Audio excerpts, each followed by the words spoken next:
चढ़ी लंका देखी, गिर पर चढ़ लंका देखी, पर चढ़ लंका देखी, कहीं न जाए अति दुर्ग से,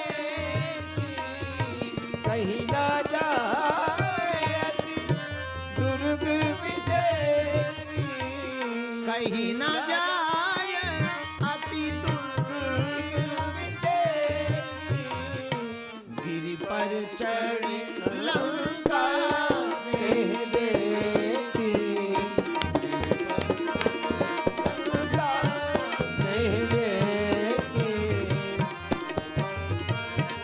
लंका देखी। आहा, हनुमान जी ने पर्वत के ऊपर चढ़ करके लंका को देखा। कितनी अच्छी बात है। लंका माया की नगरी है, माया को ऊपर से ही देखना चाहिए, इसी में फायदा है। अब जाना है लंका, यही रूप बना के जाएं कि रूप का गेटअप बदल लें। हनुमान जी ने विचार किया क्या बनकर जाएं।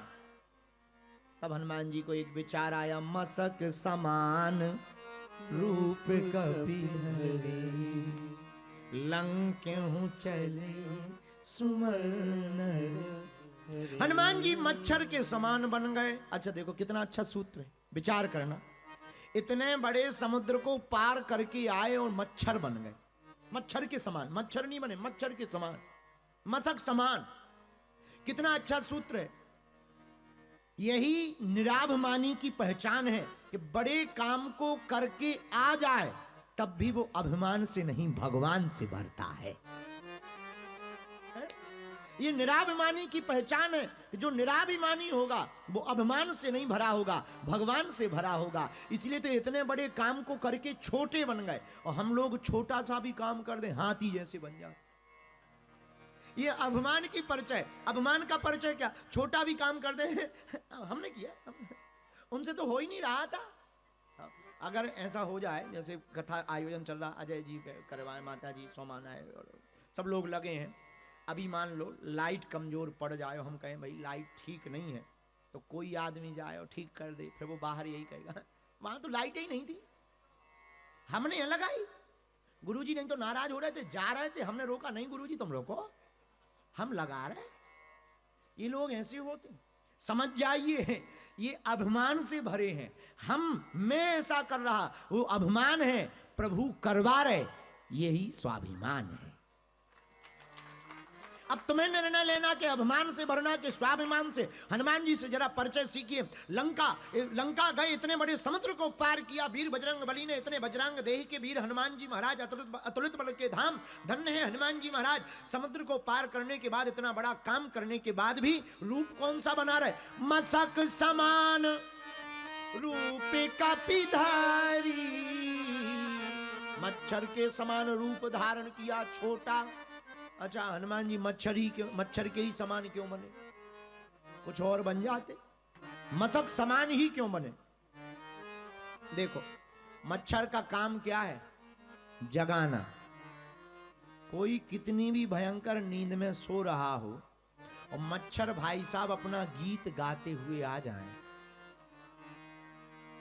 अच्छे अच्छे पहलवान उठ जाते। पहलवान उठे और ना उठे, हाथ तो उठ ही जाता है। अरे अच्छा, मच्छर भी दो प्रकार के होते हैं। कितने प्रकार के? एक दबंग, एक डरपोक। मच्छर दो प्रकार के होते, एक दबंग, एक डरपोक। वो कौन कौन है? एक मच्छर होता डरपोक। डरपोक मच्छर कौन होता है? जो आता है, काटता है, भाग जाता है, ये डरपोक है। और दबंग कौन है? पहले वो गाना गाएगा कान में आके, फिर कहेगा तुम्हारे बाप में दम हो तो बच लो, हम आ गए ये दबंग मच्छर है। ये दबंग, ऐसे दो प्रकार के मच्छर होते। तो हनुमान जी भी मसक समान, मच्छर के मच्छर नहीं बने पर मच्छर के समान बने। क्यों बने? रावण ने एक बार अपने दूतों को कहा कि जाओ टैक्स लेकर के आओ, टैक्स, सबसे टैक्स लाओ। सब दूत भागे यहां वहां, सबसे टैक्स लेकर आए। रावण ने पूछा क्यों? सबने टैक्स दिया, कर दिया। हाँ, दिया है, पर संतों ने नहीं दिया। संतों ने क्यों नहीं दिया? क्योंकि संत कह रहे थे हम तो विरक्त हैं, अब हम क्या दें? रावण बोला विरक्त हैं तो क्या हुआ? बोले उनके पास है ही नहीं कुछ। तो रावण बोला विरक्त हैं अगर कुछ नहीं है, रक्त तो है। विरक्त हैं तो क्या हुआ? रक्त तो है, खून तो है, वही ले आओ। संतों के खून को निकाल लिया, धर लिया घड़े में भरवा कर। हनुमान जी ने कहा रावण, तुमने संतों के रक्त को भरवा करके रखा, तुम चिंता ना करो, हम ऐसा रूप धारण करेंगे जो खून ही पीता है, हम तुम्हारा निकालेंगे। ऐसे ही रूप का धारण करेंगे तो मच्छर के समान हनुमान जी। क्यों हनुमान जी महाराज मच्छर के समान क्यों बने? साधु संत के तुम रखवारे, साधु संत के तुम रखवारे,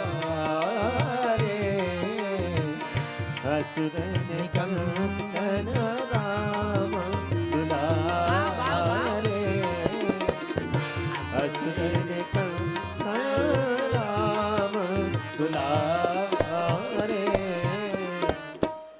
हनुमान जी संतों के रक्षक, इसलिए मसक समान रूप कपिधारी।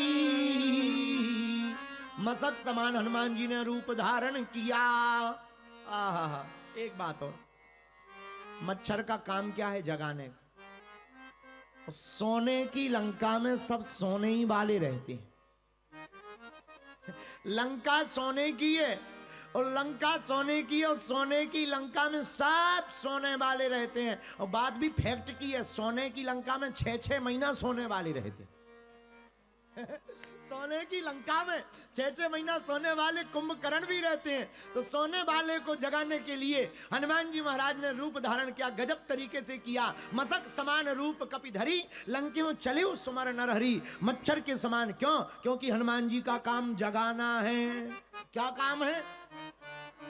अच्छा, किसी को जगाया है कि काम ही भर है? जगाया है? हाँ जगाया। किसको? राम राम राम राम राम राम राम कहते हुए लंका में घूमने लगे। उसी समय ते ही समय विभीषण जागा, जगाया है। हाँ जगाया, विभीषण को जगाया। अच्छा, हनुमान जी ने इसीलिए कौन सा रूप? अच्छा, एक और हनुमान जी की एक बात और हमको मजेदार लगी। मसक समान रूप धारण करने का कारण है हनुमान जी विनम्रता का परिचय दे रहे हैं, छोटे बन रहे। बात कितनी अच्छी है और काम की है कि जब भी बड़ा काम करने जाओ तो छोटे बन जाओ। और आज जो प्रश्न जिन्होंने लिखकर दिए सुधांशु जी, उनसे भी हम कहना चाह रहे हैं, प्रिय मित्र, आप भी एक बात नोट कर लो हमारी। कौन सी बात? भक्ति का दर्शन तो विनम्र बनकर और छोटे बनकर के ही हो सकता है। जानकी माता भक्ति है, इनका दर्शन तो तुम छोटे बनकर के ही कर सकते हो। इसलिए हनुमान जी ने मसक समान रूप कपिधरी। लेकिन एक बात और, जैसे ही मसक समान रूप धारण करके लंका में प्रवेश किया, लंकनी मिल गई। कहां जा रहे? हनुमान जी बोले एंट्री कर रहे तुम्हारे देश में। लंका जा रहे, लंका। वीजा दिखाओ, पासपोर्ट दिखाओ। हनुमान जी बोले पासपोर्ट क्या, आईडी नहीं है? तो मैं पासपोर्ट हलवा दिखाएं? लंकनी बोली ये इमिग्रेशन ऑफिस है, मैं इमिग्रेशन की हेड हूं, और बिना वीजा पासपोर्ट की एंट्री नहीं हो सकती है, क्योंकि मैं राक्षसों से लंका को बचाती हूं। हनुमान जी बोले तुम बचाती हो कि रखाती हो? मतलब तुम राक्षसों से? अरे महाराज, हम चोरों से और राक्षसों से लंका को बचाते हैं। हनुमान जी मुस्कुराकर बोले तो ना तुम चोरों से बचाती हो ना तुम राक्षसों से बचाती हो, तुम दोनों को ही रखाती हो। चोरों को भी रखाती हो, राक्षसों को भी कौन? हनुमान जी बोले तुम। कौन चोर है? हनुमान जी बोले वाह, हमारे प्रभु की पत्नी का हरण करने वाला तुम्हें रावण ईमानदार नजर आ रहा है। महाचोर तो तुम्हारा राजा ही है, उसकी तुम रक्षा करती हो। तुम कहती हो हम चोरों से राक्षसों से लंका को बचाते हैं, तुम खाक बचाती हो, तुम तो रखाती हो। लेकिन एक बात बुरा ना मानना, लंकनी के चरित्र को पढ़कर के एक बात तो तय है, हनुमान जी विनम्र तो हैं पर कायर नहीं है। और विनम्रता हमारा गुण है पर कायरता दोष है। कोई हमारी विनम्रता को देख करके कायर ना समझ ले। भैया विनम्रता हमारे स्वभाव में है पर कायरता स्वभाव में नहीं है। जरूरत आने पर ये हाथ जो जोड़े हैं ये तुम्हारे पड़ भी सकते हैं। इसलिए हमारे गांव में कहावत है, बहुत पुरानी कहावत है, जब किसी के पिता की पुत्री का विवाद दमान से हो जाता है तो वो दमान से लड़ते हुए कहता है हमारे यहाँ गांव में कि हमने तुम्हारे पैर पूजे हैं, पीठ मत पुजवा लेना। हमारे गांव में कहावत है, पैर पूजे हैं, पीठ मत पुजवा लेना। इसका मतलब ये है कि पैरों को प्रणाम किया है या पीठ को प्रणाम मत हाथों से या लठ से करवा लेना।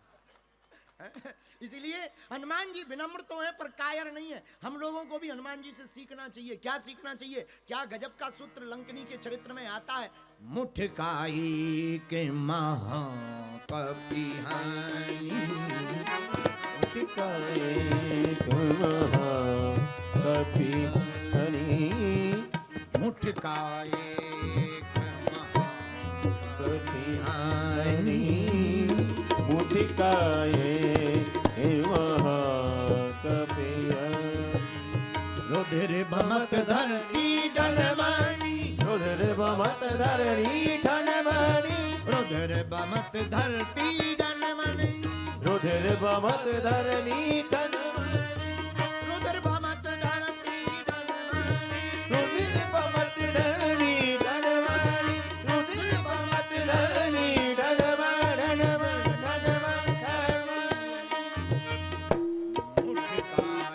एक महाकपिहानी, मुठकाए एक महाकपिहानी, मुठकाए एक महा। जैसे ही लंकनी ने रोका तो विनम्रता को देखा कि हनुमान जी छोटे हैं पर छोटे भी बड़े खोटे होते हैं। अब बुरा ना मानना, आज का एक तर्क बहुत प्यारा है, काम का है। लोग कहते हैं कि हम तो सब स्वीकार कर लेते हैं, तुम में कितना भी हौसला हो तुम पहाड़ पर तो बैठ सकते हो पर सुई पर नहीं बैठ सकते। हौसला कितना भी महान हो पर याद रखना तुम पहाड़ पर तो बैठ सकते हो, माउंट एवरेस्ट की चोटी पर सुई पर नहीं बैठ सकते हो। सुई पर बैठोगे नानी याद आ जाएगी। इसलिए हौसला महत्वपूर्ण नहीं है। बोलो जय सिया राम। यही हम तुमको कहना चाहते कि धन्य है वीर बजरंग बली, क्या अद्भुत चरित्र है हनुमान जी का। लंकनी कहती है कि तुम छोटे हो, कहां जा रहे, पर हम एक बात बोले, हनुमान जी छोटे हैं पर खोटे भी हैं। कभी कभी छोटे का भी महत्व ठीक रखना चाहिए। हाँ, हनुमान जी ने क्या किया, एक मुक्का बनाया, लंकनी के मुंह में मारा, जैसे ही मारा सोई जय सिया राम, गिर गई। फिर उठी पुनि संभार उठी सो लंका, जोरी पान कर विनय सशंका, हाथ जोड़ते हुए खड़ी हो गई।